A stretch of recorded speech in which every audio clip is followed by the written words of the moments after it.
تھوڑی C heavy ہے اور تھائز جو سائڈ تھائز ہیں وہ بہت کمزور ہیں. اب آپ بیلنس باڈی کی بات کریں تو یہ آپ دیکھ سکتے ہیں جان جیولٹ کو, اور بہت ہی زبردست. پچھلے سال انہوں نے کافی زیادہ کمپیٹ کیا تھا, اور کمپیٹ اس واسطے کیا تھا کہ یہ جو ہے نا کوالیفائی کرنا چاہتے تھے. کوالیفائی کرنے کے لیے انہوں نے بہت زیادہ مطلب محنت کری تھی. بہت بڑھیا at the end of the day package آیا تھا, بہت ہی زبردست قسم کی ایک فزیک لے کر آئے تھے. بٹ اس سال جس طرح بار بار ہم یہ کہہ رہے ہیں کہ بھئی اس سال جو مقابلہ ہے وہ صرف آپ کی کنڈیشننگ کی نہیں ہوگی, بلکہ آپ سائز بھی لے کر آئیں گے. بلکہ سائز بہت میٹر کرتا ہے, کیونکہ آپ نہ کلاس 212 میں ہیں نہ کلاسک میں ہیں. اگر آپ کی باڈی اور کلاسک اور یا 212 کی ایک جیسی ہوگی تو میرے خیال میں لوگ پھر اپریشیٹ نہیں کریں گے. اور انہوں نے خود بھی یہ کہا ہے کہ بھئی یہ جا رہے ہیں 6 ہفتوں سے یہ ڈائٹ پہ ہیں, سائز گین کر رہے ہیں, اور بھی زیادہ سائز لے کر آ رہے ہیں.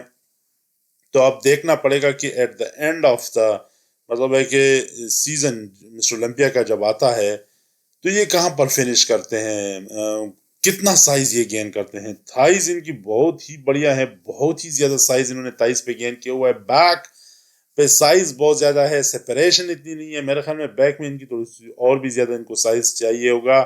آرمز ان کے کافی زیادہ مطلب ہے کہ کمپیریٹیولی چھوٹے مجھے نظر آ رہے ہیں. آپ لوگوں کو کیا لگ رہا ہے کہ آرمز ان کے چھوٹے ہیں واقعی میں؟ یعنی ٹرائسیپ اسپیشلی ٹرائسیپ پہ زیادہ ان کو ماس لے کر آنا پڑے گا, چیسٹ پہ زیادہ ماس لے کر آنا پڑے گا ان کو. بیک ان کا میرے خیال میں بہت ہی تھک ہے, جسٹ کنڈیشننگ کی ضرورت ہے. مڈل سیکشن بھی سیپریشن چاہتی ہے, اور میرے خیال میں اگر مڈل سیکشن کے اوپر تھوڑا سا زیادہ ورک آؤٹ کر لے اور زیادہ کلیئر لے کر آئیں تو میرے خیال میں بہت ہی بڑھیا نظر آئیں گے یہ.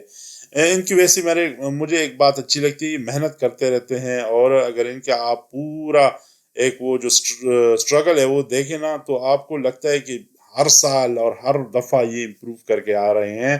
سو ہی از لکنگ گڈ. اب دیکھتے ہیں کہ یہ کون سے کمپٹیشن اس سال کرتے ہیں اور کب یہ کوالیفائی کر پاتے ہیں, اور کوالیفائی کر کے جو پیکج لے کر آئیں گے اس پہ بھی ہم نظر رکھیں گے. سو ہم بھی دیکھتے ہیں اور آپ بھی دیکھیں کہ بھئی ہمارے ساتھ یہ at the end of the day کیا پیکج لے کر آتے ہیں. But I know he is a very hard working body builder.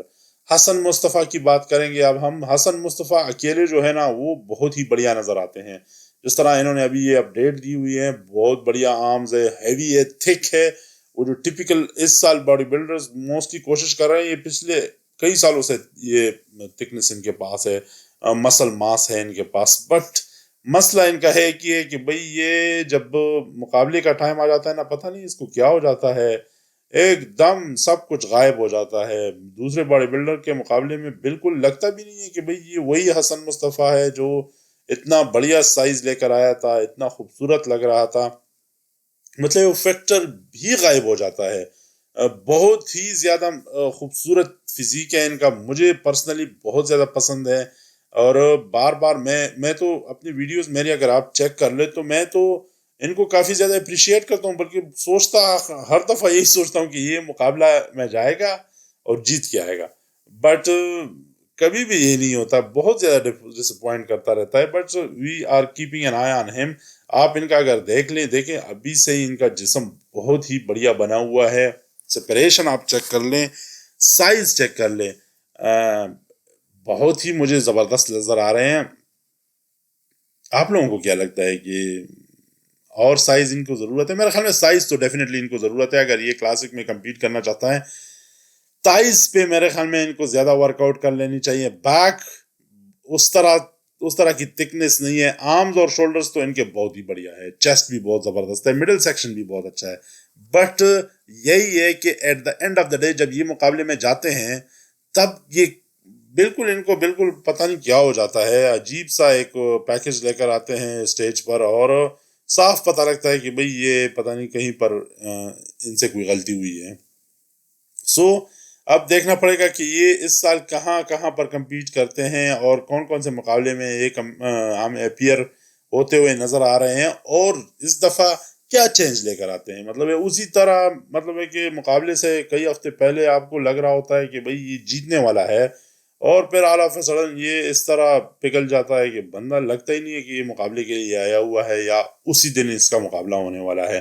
Any how cap N eye on ہم. اور دیکھتے ہیں کہ یہ کیسے کمپیٹ کرتے ہیں. وش ہم لک اینی ہاؤ، ساروں کو ہم گڈ لک کہتے ہیں، اور دیکھتے ہیں کہ اس سال ہم ان کو کہاں پر دیکھتے ہیں باڈی بلڈنگ میں. Thank you for watching the video. Take care.